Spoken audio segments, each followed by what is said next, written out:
इन हदीस मुबारका के सामने रख दे सूफिया इकराम फरमायो आहे त जेको माण्हू भुख बर्दाश्त करे ऐं घट खाए उनखे अल्लाह ताला पंहिंजी मारिफत जे लाइ चूंडींदो आहे उन जे लाइ इसराफ कंदा आहिनि घणे खाइण वारो सुस्ती काहिली जो शिकार थी वेंदो आहे असां रमज़ान मुबारक में रोज़ो रखण जे लाइ त अलाए केतिरा काम खाई वञूं वरी इफ़्तारी जे टाइम ते 8-10 ॿिया काम खाऊं ॿियनि महीननि खां वधीक रमज़ान में माण्हू मानी खाई वेंदो आहे सो रमज़ान जो महीनो ख़ुसूसन एहतमाम सां बुख जो महीनो आहे त माण्हू पंहिंजे नफ़्स खे बुखारो रखे घणे खाइण जो महीनो न आहे मदीने वारे साईं फरमाए इन्नमल मुमिन याकुलु फी मअन वाहिदन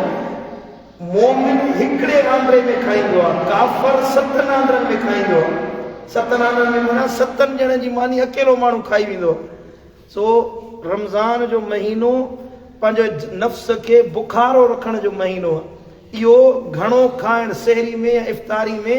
इन खां सख़्ती सां मुमानियत आहे साईं करीम सल्लल्लाहु तआला अलैहि वसल्लम कॾहिं कॾहिं रमज़ान में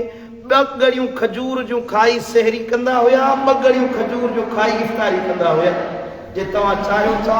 अल्लाह ताला तव्हांजे मथां मारिफत जा दरवाज़ा खोले असरार और रूह जा दरवाज़ा खोले तव्हांखे हिकमत अता कई वञे मारिफत अता कई वञे तदब्बुर तफ़हुम ऐं तफ़क्कुर वारो ज़हन अता कयो वञे त पंहिंजे जिस्म खे बुखारो रखो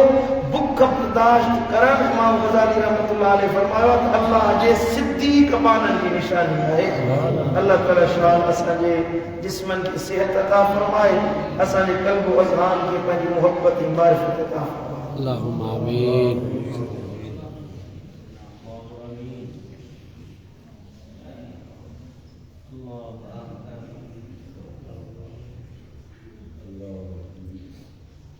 या